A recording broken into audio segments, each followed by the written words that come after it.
Hi, everybody, and welcome back to my channel, Craving Carnivore. We are here with Cathy today for an update. We've missed a week. So last time we were on here, it was week 15, and now it is week 17.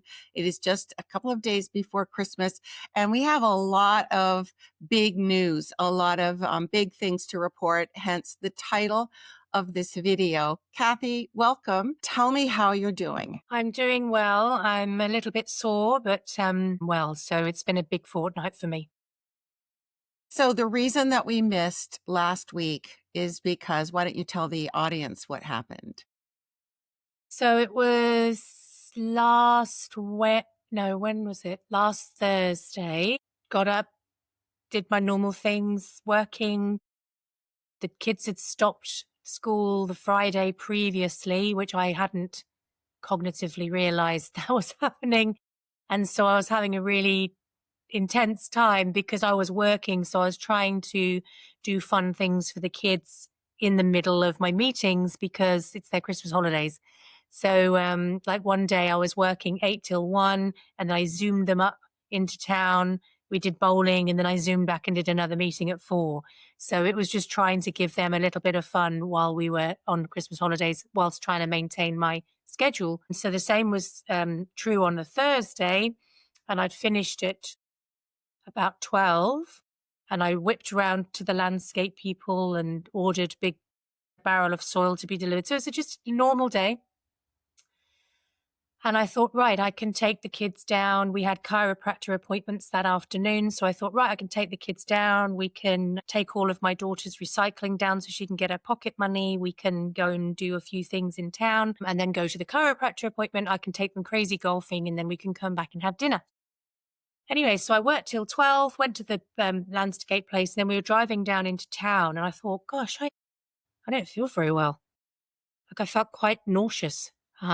And I'm not particularly a nauseous person. And I thought maybe I haven't eaten enough today, although I did have a steak for breakfast. I thought maybe I haven't eaten enough because sometimes if you don't eat, you can get trapped wind that can make you feel really nauseous or whatever it is. So I thought, gosh, I really don't feel too good.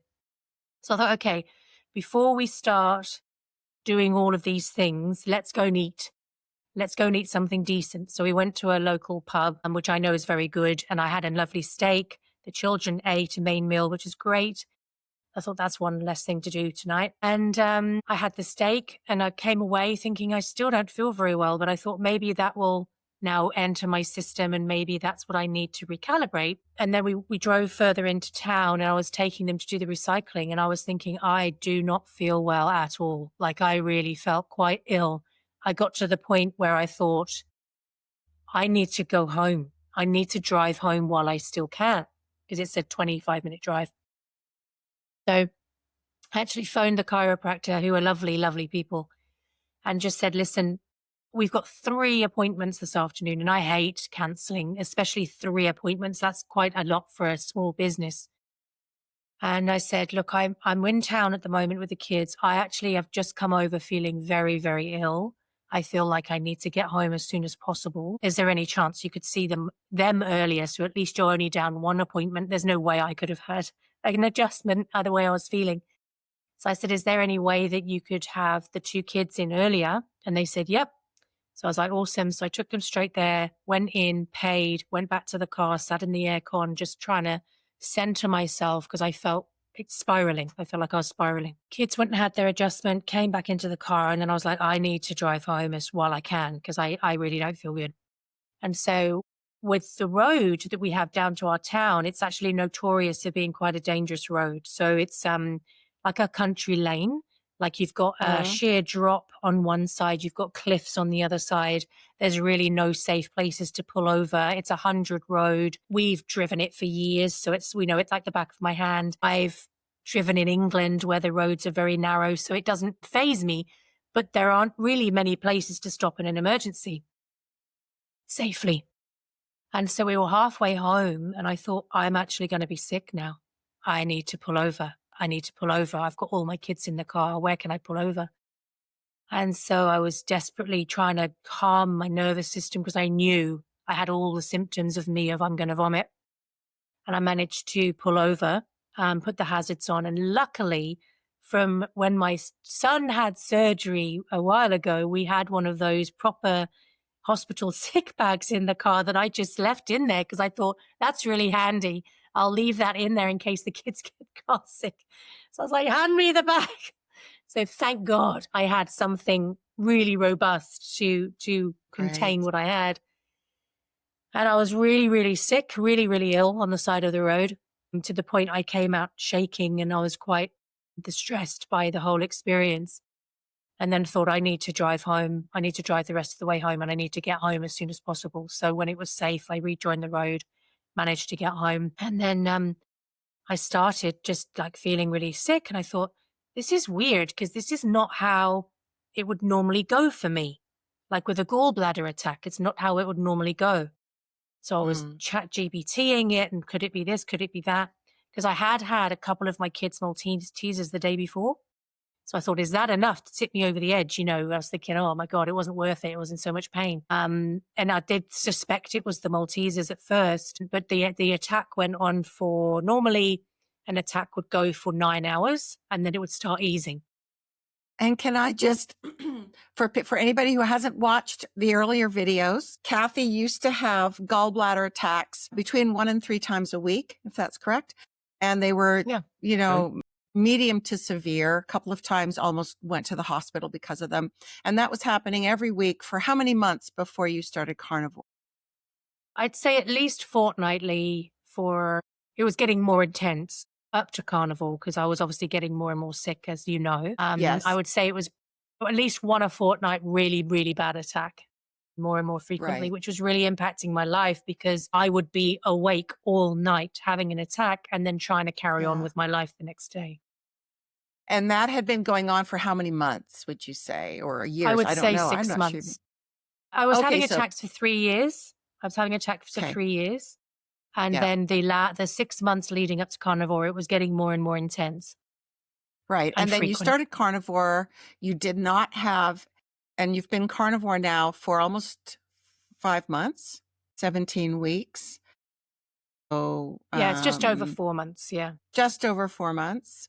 So you've been doing it for just over 4 months. And in that whole time, the only even hint of an attack that you had was not one that was so severe that you thought you might have to go to the hospital, but it It was, I was, yeah. think When I had the lip ribs, it was a severe attack, a massive attack. that's right. Yeah. So you had an attack. And how far into Carnivore was that you had that attack? I would say Was about it a 13 month? weeks. Yeah, I'd say 13 about weeks. no, I think it was about 13 weeks. I was pretty strict. And then I grabbed ribs. Didn't think. Okay.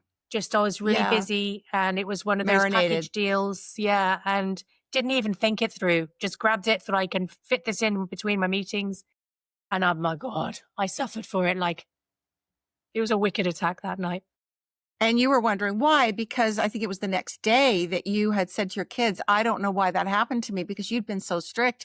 And your son said, I think it was your son said, well, Mom, you ate those ribs last night and you fished the package out of the trash and looked, and it was a nightmare of seed oils and sugar and the marinade, right? And so, okay, so that was probably about a month ago. So you probably went 3 months without any attacks after they had been ramping up. Good. I just wanted to kind of catch anybody up who didn't know the story so that they would have the context. So, Yeah. So I've never had an attack in the daytime before. So that was unusual. okay. Okay. Um, and it was really bad. Like I was in a lot of excruciating pain and I couldn't keep water down. So I'm talking vomiting bile, which if anybody's ever experienced, that is absolutely horrific. Like it's tastes disgusting. It's acidy. It burns your throat as it's coming up. It's really grotesque. And I couldn't keep down water. Like I was really struggling. So I managed it at home for 9 hours, 10 hours, 11 hours, 12 hours. It got to 13 hours. And I thought, this is getting worse. It's not getting better. So that was late Thursday night. And I basically thought, you always think you're making a fuss. Do you know what I mean? You're being dramatic. And so I Yeah. just thought, I'm not coping. I can't go all night like this. I'm not coping. And bearing in mind, I'd been vomiting for 13 hours. Like I couldn't keep water down. Mm-hmm. So I called an ambulance and woke up my son and said, I'm going to have to go, darling. I'm not, this isn't good. I'm not coping. This is getting worse, not better. It's 13 hours in. I'm exhausted. I'm depleted. I've got nothing left. And I was in so much pain and vomiting bile. I couldn't have managed with a car journey into hospital because it's an hour away. I knew I wouldn't be able to manage in a car. So I phoned the ambulance, and then because they were very slammed that night, it took them 90 minutes to get to me. Goodness. The only reason they escalated was because my breathing became labored, which I think was just my body in shock and struggling. Yeah. I was very clammy, and I was in a lot of pain, and the pain was radiating into my chest because normally it's in my back. And I think it's so painful. It was just radiating all around. And because of those symptoms, they escalated my case. And so the ambulance got there then. And yeah, I mean, long story short, excruciating 72 hours, scary because I historically haven't done great with surgery. And we went in, I was hooked up to the monitors and the drugs and everything, went for a scan, and she said that my gallbladder was incredibly inflamed. And I said, yeah, I could tell you that. I could tell you that without the scan. I could feel it. And she said there were 2 gallstones in there, both over 2 centimeters in diameter, which are bobbing in and out of places they shouldn't have been, which was causing me a lot of pain. And then the bloods came back, and it transpires I had a massive infection in the gallbladder. So that's why I couldn't manage it on my own, because it wasn't just a normal standard gallbladder attack. It was very infected. So I had to wait on the list in suspended animation, and couldn't have anything for 48 hours while they waited for a slot into surgery for me. And then I went into surgery, and it took them twice as long as they would normally take because it was so inflamed and infected. But I'm very, very lucky and fortunate they were able to do it with keyhole surgery, and they didn't have to open me up, because that was my biggest fear. Because when I had my C-section and they opened me up, they really struggled to sew me back together. My body wouldn't do it. So my C-section was Goodness. 3.5 hours, and I lost 2.5 liters of blood, and I was in there Mm. for a long time, and they fought to save my life. So I was a bit anxious going into this surgery. I was on my own the whole time because obviously my husband was away, and my amazing children stepped up and they did a fantastic job. It was a lot for them. But my daughter had said, Mum, this is what you've trained us for, because all along I've taught them how to cook, how to do laundry, how to run the house. So they all stepped up, which was amazing.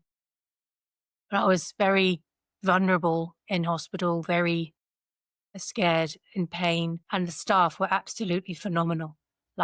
Especially the nursing staff were absolutely brilliant, so caring, so kind, really listened. So I've actually written the healthcare service a letter and just said I was on my own, I was scared, I was vulnerable, I was exhausted, I was in pain, and the team really held me. They were absolutely fantastic. That's great. And I have so many questions, and I'm sure people watching will have the same or similar questions. You had gallbladder surgery scheduled when we first talked about your health, and that was the beginning of your carnivore journey. And you were scheduled, that was the sort of the end of August, and you were scheduled end of September to have gallbladder surgery because of all these attacks happening more and more frequently, weekly and so on for months. And you had an immediate cessation of gallbladder attacks when you started carnivore. So you pushed the surgery off till November, I think end of November. Still no attacks. And so you pushed it off even further to, I think May was when you were pushing it off. And the hope, of course, was that you would never have to have the surgery. But it turns out that the stones that were already in there, and I'm not an expert on this at all, I've just kind of looked at sort of online research and ChatGPT and so on to find out what goes on. And I've listened to Ken Berry talk about the difference between gallstones and gall sludge. Didn't even know gall sludge was a thing. Did they always know that you had gallstones? Had they done those scans before, and so they knew you always had those stones? Yeah, I Okay. definitely had the stones. Yeah. So when you've had those attacks in the past, it's the gallstones kind of moving into the bile ducts, and then the attack stops when they float back out again. Is that what's going on? To my understanding, yes.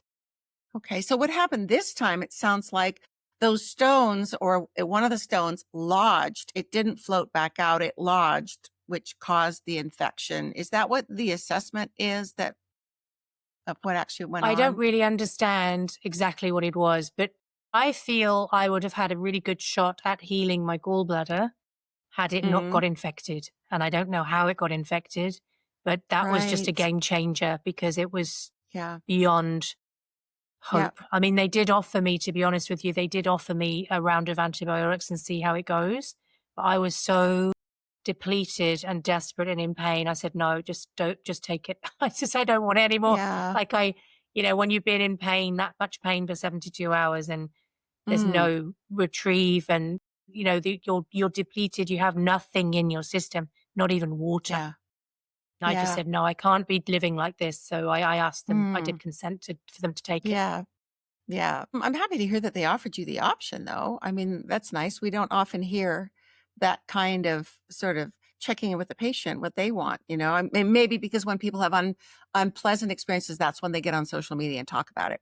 Maybe the majority actually is people that are treated well and in those situations and are happy with the care that they got. But it's great to hear that that was your experience. And so now, looking at it just from this carnivore lens, from this carnivore journey lens, first of all, you had an enforced 48-hour fast, which, even though your body's kind of in a crisis state, the upside, because there is an upside, is that your body starts producing ketones at an unprecedented rate, which can really kickstart, like a lot of people in not only carnivore spaces, but doing other things even outside the keto space, talk about how when fat loss is stalled, and not that yours was, but just in context, when fat loss is stalled, boost your ketone production, because ketones signal the body to burn stored fat. And fasting is the number one way to boost ketones. And in carnivore, of course, we're in ketosis all the time. And so we get that effect naturally anyway. But then, of course, and we'll talk about this I actually spoke about it in a video that I did last week with Sarah, where we talked about the sardine fast, which I'm going to do. We'll talk about that in another video. I'm going to do that January 1st, 2nd, and 3rd, a 3-day sardine fast. I have to figure out how to cook them so that I can eat them. On another sort of related is, you now have, as a carnivore, to navigate not having a gallbladder. And so talk a bit about those adjustments and how you found out how you were supposed to eat, and in the hospital, what did they feed you, and just what that looks like for you. So at the moment, it looks messy for me. Mm-hmm. And interestingly, I have felt physically uncomfortable. I've been in pain from the Mm-hmm. surgery, which has been sore. But in the hospital, there really wasn't much choice in what I could have that was Mm-hmm. carnivore friendly. And you've got to understand, I've built up a real anxiety around food because previously I could barely eat anything and I was having attacks. So I'm Yeah. going to have to reassert my relationship with food. So I haven't been strictly carnivore since I've come out of hospital. Mm-hmm. Number one, I actually came out and had a few days of, I would say, depression, Mm-hmm. which I struggled with because I'm normally pretty upbeat, generally fairly happy person. And I felt very low. And so that made it difficult. Also, running the house through the children because I was physically very, very tender. And now I'm much easier to move, but I'm still tender. Like yesterday, I probably overdid it a little bit. So today, my tummy's sore. Mm-hmm. But I did have a conversation with you on the phone because we have spoken. Obviously, you've been very supportive throughout the whole thing. And one of the nights I was sat in front of the telly and I was actually craving chocolate spread on toast. That's what I was craving. That's what I wanted. And I feel like it was emotional. I feel like it was comfort. I think I was in shock. Like I think my mind was in shock. My mind was doing very strange things. I was drifting in and out of consciousness. I was so exhausted.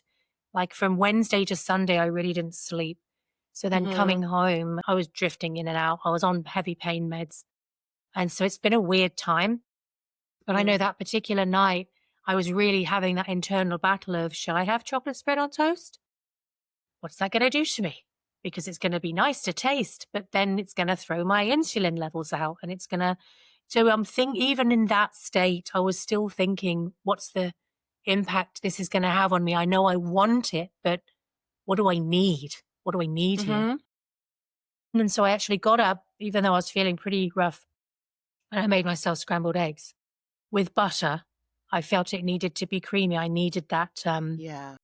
sort of decadentness to it. Don't think that's a word.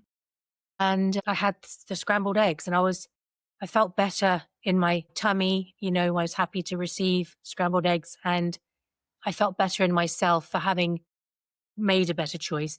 Although I haven't, as I say, I haven't been on strictly, like a couple of days I've been so tired. The kids have made dinner, I've eaten it, which has been fine. I haven't had any adverse effects from that. But the interesting thing is, I've seen two of my bonus kids this week that I haven't seen for a while, and they both walked in and went, geez, you've lost weight. So I thought, that doesn't make any sense because I haven't been strictly on carnivore. And I felt a little bit sad and disappointed and a bit of a failure for that because I haven't been on, 100%. And I think mixed in with me getting the anesthetic out of my system and being so exhausted and my nervous system was fried and, the emotions that sort of hit in afterwards because it was a very intense period of time. And obviously my husband was away. So, I had obviously one of my adult kids has moved out. The other adult kid took over. He's never done it before. He did a fantastic job, but your mind and heart are always with them here while you're trying to navigate through your stuff in hospital. So it was a lot. And in the past, when you've described not being super strict on a particular day, like I think there was a few months ago when your husband was in town and you were celebrating an anniversary or something, and you were like, we weren't 100% strict. And then when you told me what you'd done, and it was hardly anything, you had just had, I don't even remember what, like a cocktail or something like that, or a little tiny piece of bread or something. I don't know.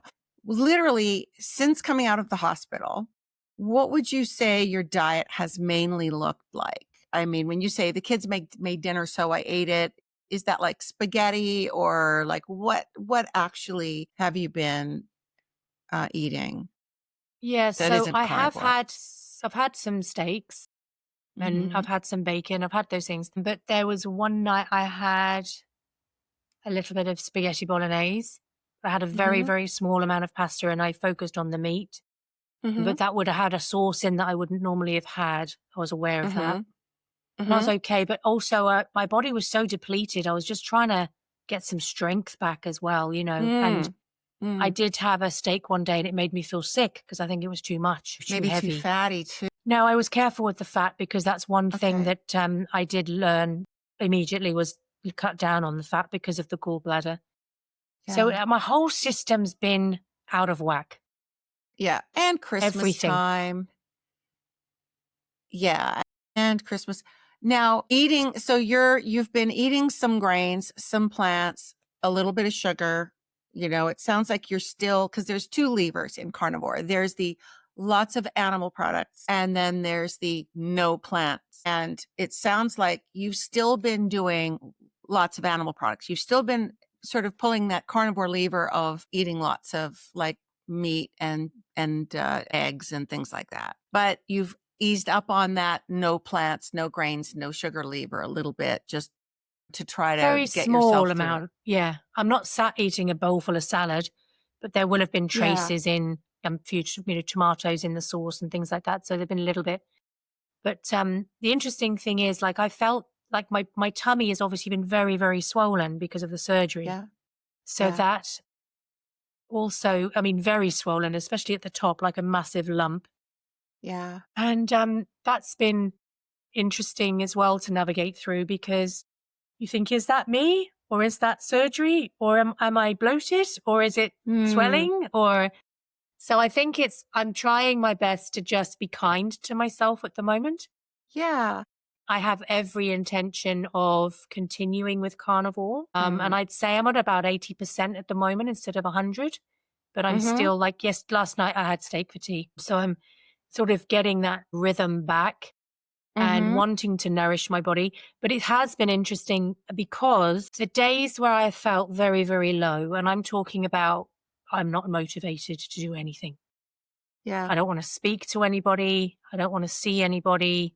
I mean, my family's different because you can be your lowest with your family, but Mm. I've just been very not myself, Yeah. very, very struggling to navigate through that very low vibration of feelings and emotions and thoughts.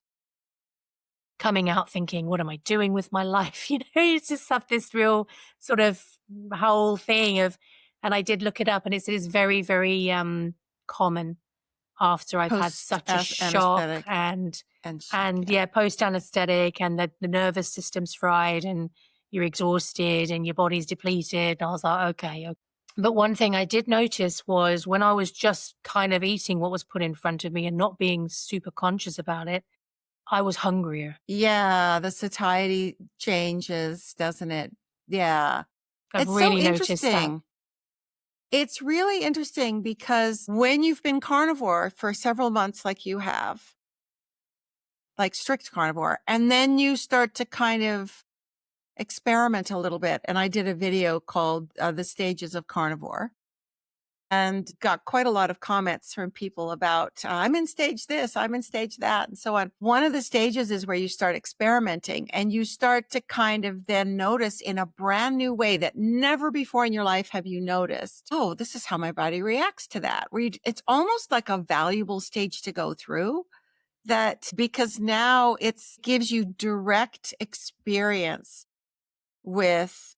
So, for example, in the same way that one of the reasons I'm sure that you stayed so strict carnivore for so many months was that you very vividly remembered what a gallbladder attack was like. And you were like scared straight, like, if this can stop gallbladder attacks from happening, I'm doing it. And that's why Well, no sugar and my blood cravings pressure. and your blood pressure. Yeah.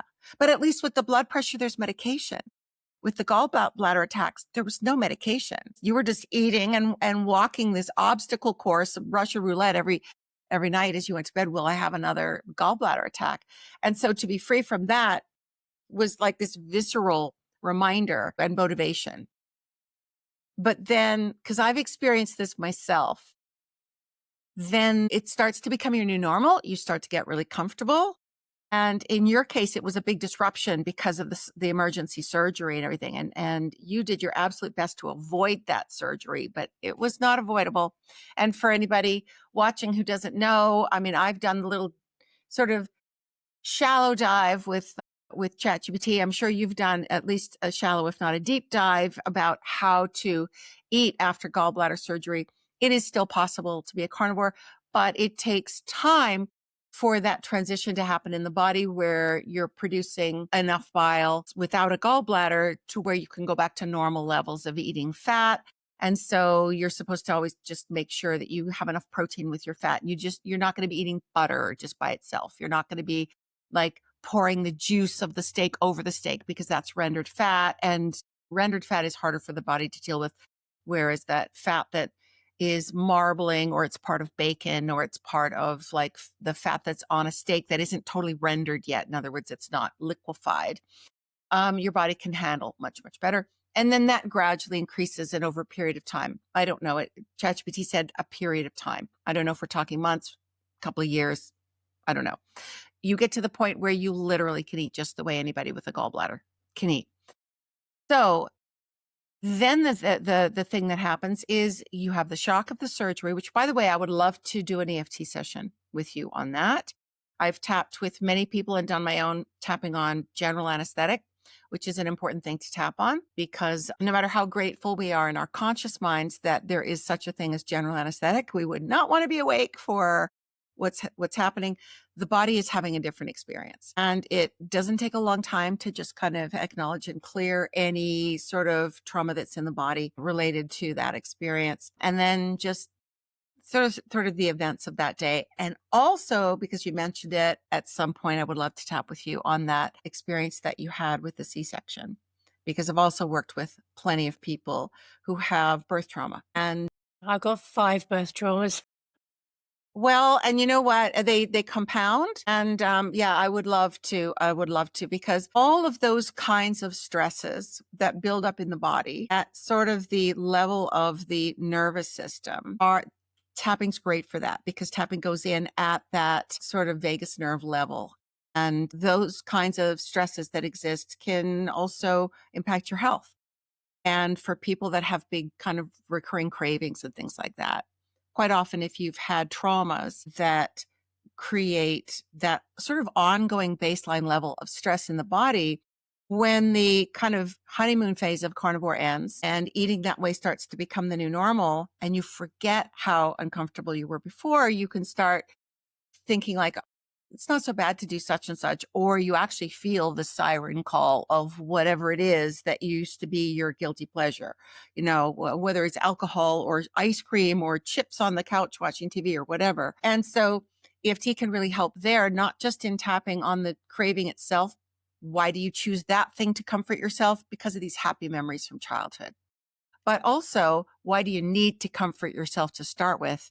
Because of this trauma. So it's just kind of a good thing to tap on, and we can talk about setting up a separate session that we can work on that. But I wanted to say that I have experienced, I mean, I would probably say the last 2 months, starting to kind of get a bit wobbly on my carnivore journey, in the sense that to an outside observer, it would look like I'm still strict carnivore. But the fact that I was strict lion diet for most of July, I think I did it for like 6 weeks or something, June, July, and felt amazing and had all these incredible benefits. And then I had to do some traveling, and there were some things like the event that I met you at in Sydney. And I went off lion diet. I started to eat, chicken and fish and a few things like that, but which is fine. But that was still sort of strict carnivore. It just wasn't lion. And then I started about 2 months ago with Coke, no sugar, Diet Coke, which previously I hadn't done Diet Coke I hadn't done Diet Coke since probably May of last year, or of this year, 2025. And prior to that, I might have done one every 2 weeks, one every 3 weeks. But I was, when I went lion diet, of course, that was gone. Any artificial sweetener was gone. So it was a bit of a slippery slope. I started doing Diet Cokes, and I started doing them every day. I'd have a Diet Coke every day. And I bought the Element Sweet, like flavored, which I had been on unflavored for about 4 months. And there I was with the flavored again. And I was getting really bad calf cramps in the night. Like, I had one so bad, it jolted me awake. It was like the muscle in my calf seized up like this. Have you ever had that? The leg cramps? Mm. Have you ever been my muscle was sore for 3 days just from like the cramp. Oh my God, the pain. It was like unbelievable. And I was literally like going, and there was nothing you can do to make the muscle let go. So, but then even just sort of lying in bed at night, I could feel my muscles twitching in my calves. What the heck is going on? And I'm doing magnesium and I'm trying different things. And then somebody posted something, I think it was Ken Berry or somebody on a carnivore channel, about how caffeine can block your body's absorption of magnesium. I did not know that, because I didn't understand. I'm doing all the electrolytes, and I had been doing the no flavor electrolytes. So I thought there was something about the formulation of the Element electrolytes, that because I never had a problem when I was doing the flavored one, but ever since going to the unflavored one, it was like there's a problem. There's a difference in the thing. So that was my rationalization for going into the flavored one. And that had been like 2 months. I started eating butter again, like lots of butter, as opposed to just having a little bit of butter. I had gone to Costco and bought some bacon and stuff. And I think there was a little bit of sugar in the bacon, not a lot. I got the one that had the least amount of sugar in it, but it's that American streaky bacon that I'm seeing in all the carnivore recipes, and I wanted those little bacon chips and stuff like that. I started overeating. Eating way more fat than I needed, getting all this artificial sweetener into me, and I was loading caffeine and I didn't even know it. Now, the old me before carnivore, all of that would have been nothing. I would have also been eating all the plants, all the, the bread every day, sweets, like, oh, it's turning into summer. I'm going to go have like an ice cream bar. I'm going to go have like, the peanut brittle bars that I love so much. And oh my goodness. So comparatively, this is nothing. There are people, who might watch this who haven't started carnivore yet, who would be going, that sounds like me on a good day. But I had to solve this muscle cramp problem. And when I heard the caffeine piece of the equation, I went, I wonder if Diet Coke has caffeine in it. Because I thought, where the hell am I getting caffeine? Looked it up. Yeah, it has caffeine in it. And I'm someone who's so sensitive to caffeine that decaf coffee I can feel because it has a trace amount of caffeine. Did you not also say to me that your hands started hurting during that period as well? Well, when my hands started hurting so 2 weeks ago, I got a giant gift basket from someone wonderful and lovely who forgot I'm a carnivore. And it was full of the most beautiful quality sweets. Here in Australia, if you've heard of Maggie beer, every single thing she makes is amazing. There was Maggie beer, like burnt toffee peanut brittle. I mean, just the descriptions alone. And normally I'm not a big sweets person. I have this big, beautiful box and it has this bottle of wine in it and everything in there was sweet. And so I thought, well, I'm going to regift because obviously I'll give it to my housekeeper. And then she couldn't come because she's going out. I forgot she goes overseas for like a month. And so here I am with this big thing. I thought, well, I'll give away the individual little things. And then a friend of mine who's a builder who came to do some work for me, I gave him this big chocolate coconut bar. And he was so excited and took it off. And I was like, that's what I'll do. I'll just keep giving away. It'll be like Halloween at my house, Halloween at the end of the year. Well, about how long ago was it now? It was about a week ago. I had been, and I think there's something in the atmosphere. I think people have said like the Schumann resonance is off the charts and solar flares are going crazy and everything going on in the world, really big stuff going on, and I don't look at the news like I don't on purpose. I mean, I glance at headlines. I don't click on salacious titles because it'll be triggering. Like, why do that to myself? It's my mental health hygiene is to not follow every single horrific thing happening in the world. But I'm aware of things going on. And I start noticing the stress of that, the heat. It's starting to get really hot. It's towards the end of the year. And I was feeling so exhausted. I was And also a little bit like I felt a little bit bloated because of the heat and eating too much butter and fat. I was leaning back into that. And I had 2 really, really long, like hour-and-a-half client sessions that afternoon. And I didn't even know if I could get off the couch. And this evil little thought popped into my head. Oh, I know what it was. Here's the other thing. I had realized Diet Coke had caffeine in it, so I'd found a non-caffeine Diet Coke. You can't get them at little local, like gas station, 7-Eleven, servos, what we call them in Australia, like the little local grocery store. You have to go to like the big supermarkets, and they have no caffeine Diet Coke. So I bought a couple of boxes of that. So I had switched to that. So my body, I was coming off caffeine. So that's why I also was so tired. I thought I can't go and have a Diet Coke to perk me up. So then this evil little thought popped into my head, that gift box, that peanut brittle, like that burnt toffee peanut brittle. And I just thought, oh, no. I'm a carnivore. I can't do it. And then I thought, but I'm curious to see. Just for the science of science, just as a science experiment. Cathy, I owe it to my viewers. viewers. You have absolutely nailed it. It was, you know what? It's good to find out what the effect will be.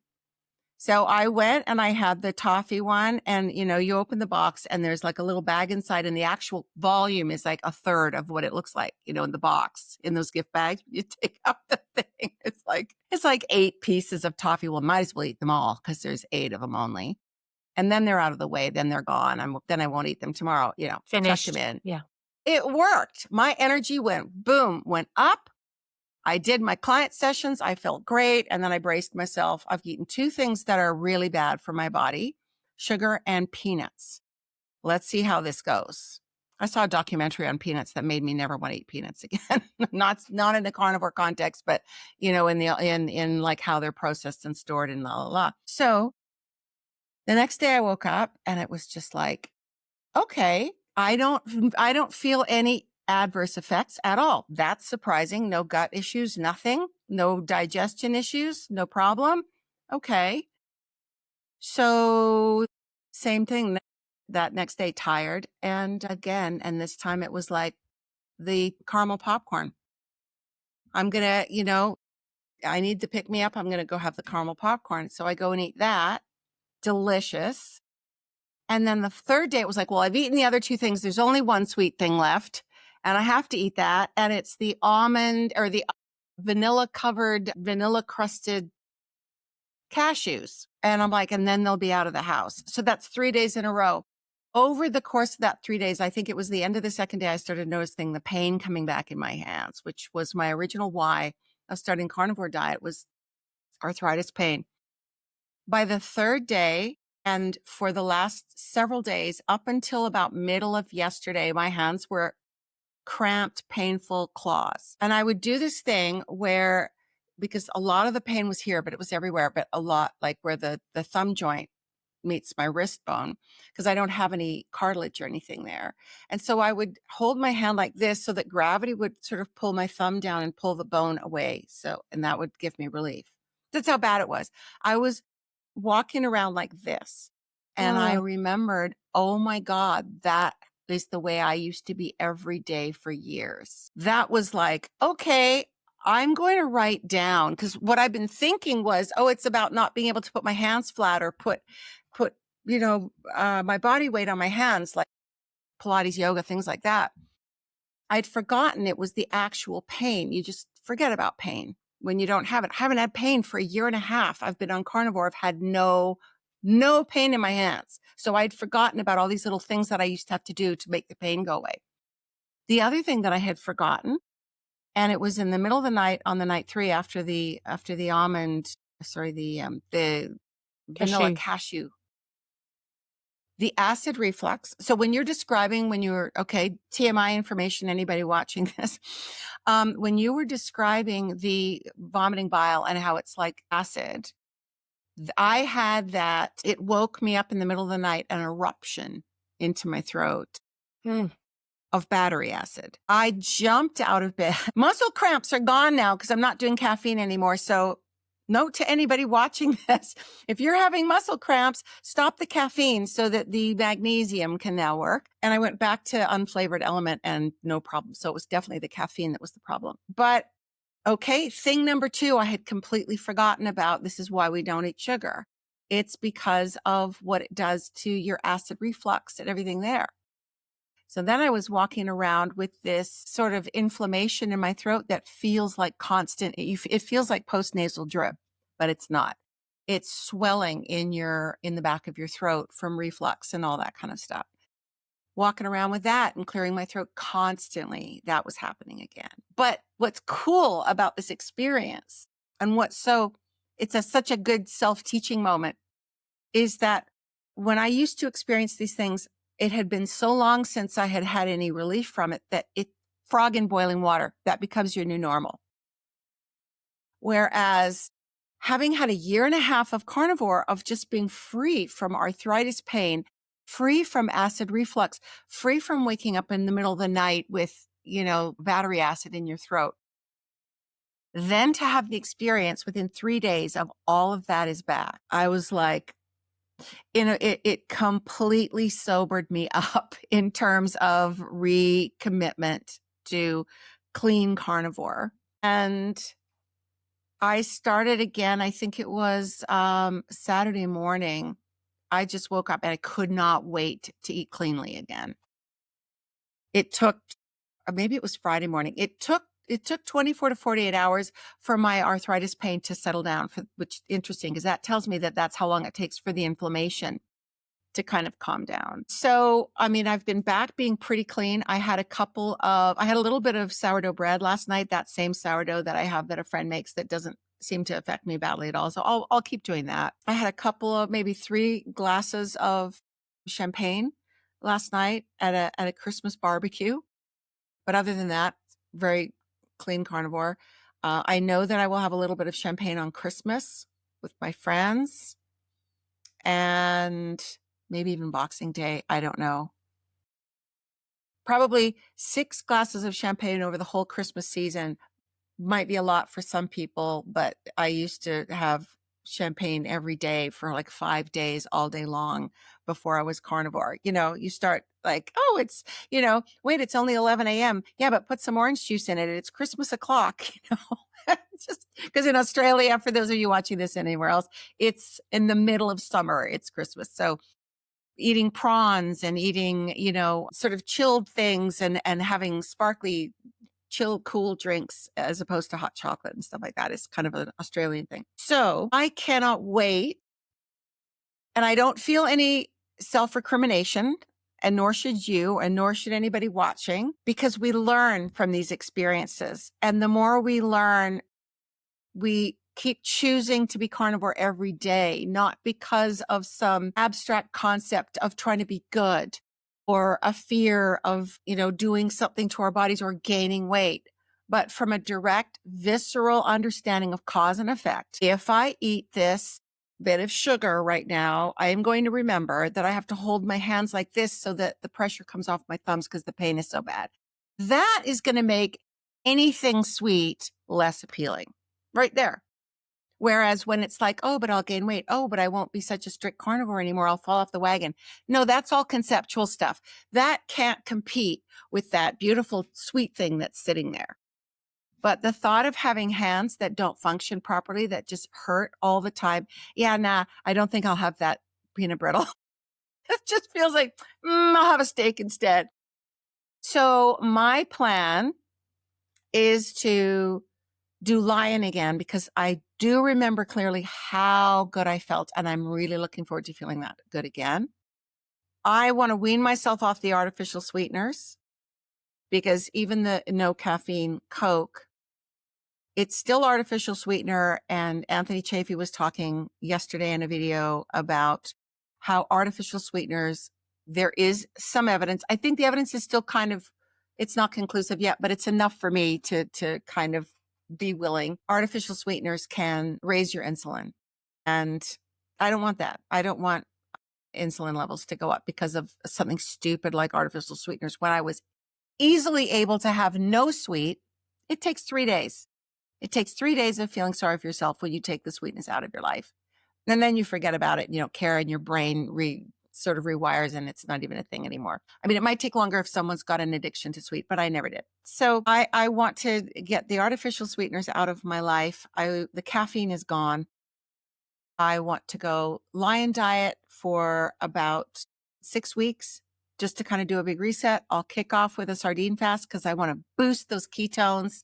Hopefully, cross fingers, I can do it. Looking for ways to eat sardines that, where they're delicious. And then I think that, yeah, normal carnivore, which is just animal products, not just lion, not just ruminant meat only. And keep going with the healing, because the fact that I didn't have gut issues when I ate that sugar, popcorn, I ate popcorn, I ate cashews, and I ate peanuts. Like, forget the sugar, just those things. And I didn't have gut problems. So to me, that means that year and a half of carnivore has healed my gut so much, which is so cool and exciting. And that means that if I'm in a situation and it's easier to eat the vegetable because it's a restaurant or at a friend's house or something like that, or a little tiny bit of sugar, I can do that, and it won't cause huge problems as long as it's very rare. So it's good to know that my body isn't so fragile anymore, that I'm derailed by the slightest little deviation from strict carnivore. On the other hand, I don't want to feel the way that I felt in the last few weeks, with really wobbly with the caffeine and the artificial sweeteners, and then that was the gateway to the sugar. And from now on, if anybody ever sends me some big gift box of sugary stuff, I'll take it to like a woman's shelter. But then I feel bad. Here's the other thing. I thought about friends I could give it to, but I've told all those friends about carnivore. What am I now, a drug pusher? I'm going to go and hand them this thing because I know they have sugar issues and they're not carnivore. And I'm just going to go, well, I don't care about you because you're not a carnivore. So here's this giant box of junk. I can't. So I'm stuck with this box of junk. What do you do? It's delicious gourmet poison. What would you do in a case like that? I mean, you've got kids. They're young. They can eat anything they want. They'd probably devour it all. But what would you do if you couldn't give a thing like that to your kids? I would probably take it to the ambulance station or somewhere and just give them back. So, I mean, I did drop a gift off at the ambulance station this week because they were amazing when they took me in. So I just wanted to express my appreciation and dropped it on the doorstep.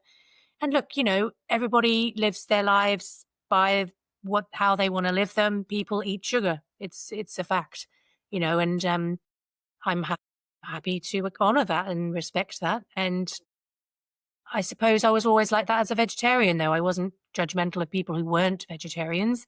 I believe everyone's got the right to choose and should be able to choose without judgment, as long as you're not hurting anybody.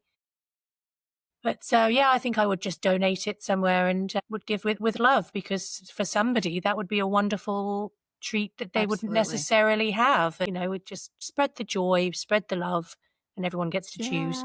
Yeah. The only reason that I wouldn't give it to my friends that I've been enthusing about carnivore for a year and a half. Yeah. Because I don't want them to think I don't care about them all of a sudden. But I love your idea of dropping it like at an ambulance station. And I'm thinking of like the local police station here, where they're so great in our community, and dropping it off. And the way they decorate the station for like Halloween and Christmas, they go all out. They really have this community spirit.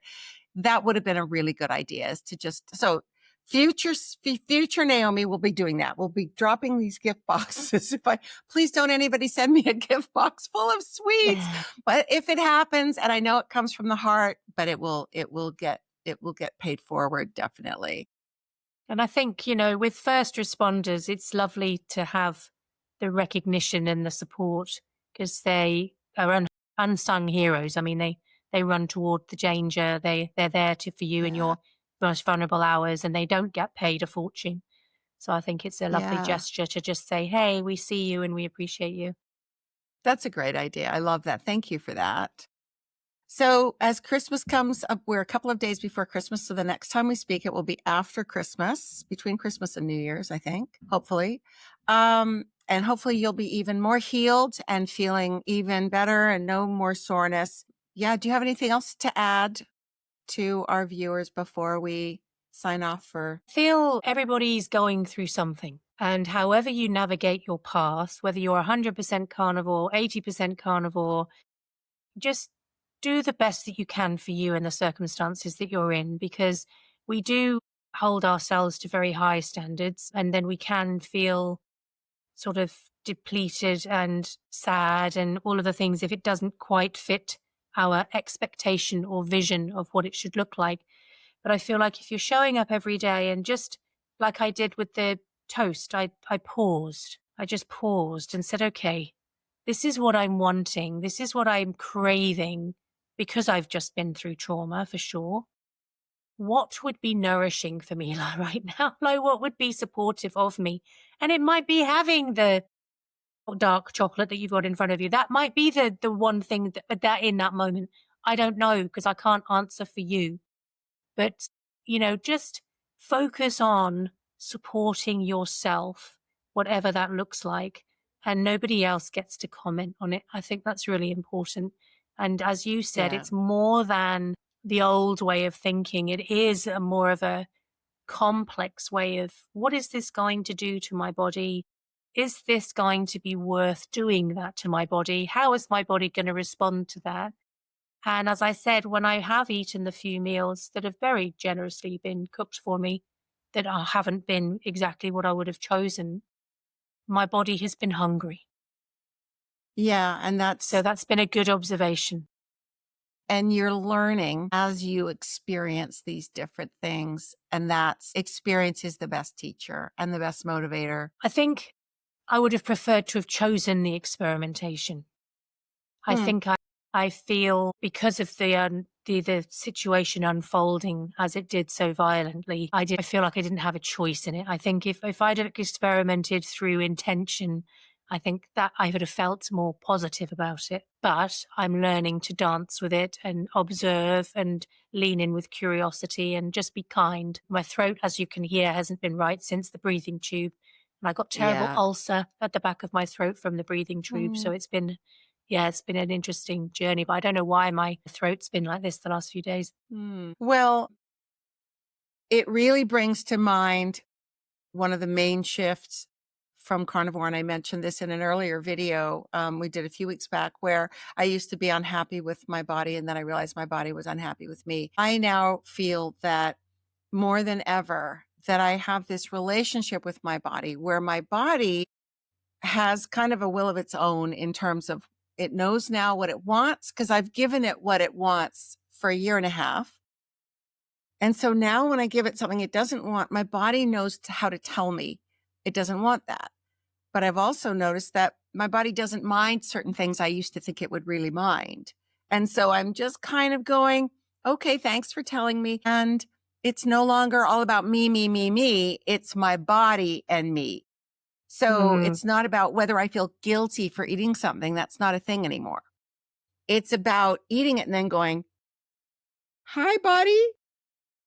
Was that Feedback. okay? My body goes with the sweet, my body's like, okay, yeah, that's not, yeah, we're okay. We're okay. And I'm like, oh, sweet as. And the next day again. And my body was like, yeah, I mean, I didn't feel great, but I thought it was that eating lots of sugar, not feeling great. It wasn't like IBS-y kind of things. And then day 3, it was my body going, and no.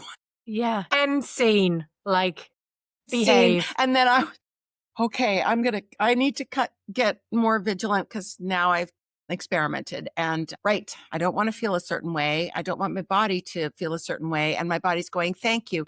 And I've been getting rewarded already from eating this new clean way, new in a year and a half. It's the rewards are already coming in with it just in lots of different ways, all the ways that we take for granted when we've been eating cleanly for months and months and months. It's back, and there's that feeling of relief of just like, oh yeah, I've returned home now. That's what I feel like. I've returned home, and even more so after the Christmas season. So it's interesting. A lot of people are dreading like Christmas Day, with all the sweets that come under the tree and the baking and the cooking. Yeah, I got mine over with 2 weeks before Christmas. So I'll be sitting there peaceful while everybody else eats whatever they want to eat, just going, I don't need to do that. I know what that will do for me. So I've done my little N of 1 experiment with stepping outside, and I'm looking forward to. I'll be looking on my phone for recipes to see how I can cook sardines in a way that doesn't gag me. With that being said, thank you so much, Cathy. Thank you for jumping on. And I know that you've got some pain in your tummy, and I hope that, and those things, after effects of the surgery, will continue to improve and surprise you at how quickly they improve. And so I really appreciate you coming on to share your story and give everybody an update with what's going on. And anybody watching, please like and subscribe to my channel. It really does help to grow my channel and get the awareness out there, and more people can watch and follow Cathy's journey and hopefully be inspired, because Cathy, you are very inspiring. And thanks again for sharing with us today. Thank you. Have a wonderful Christmas. You too.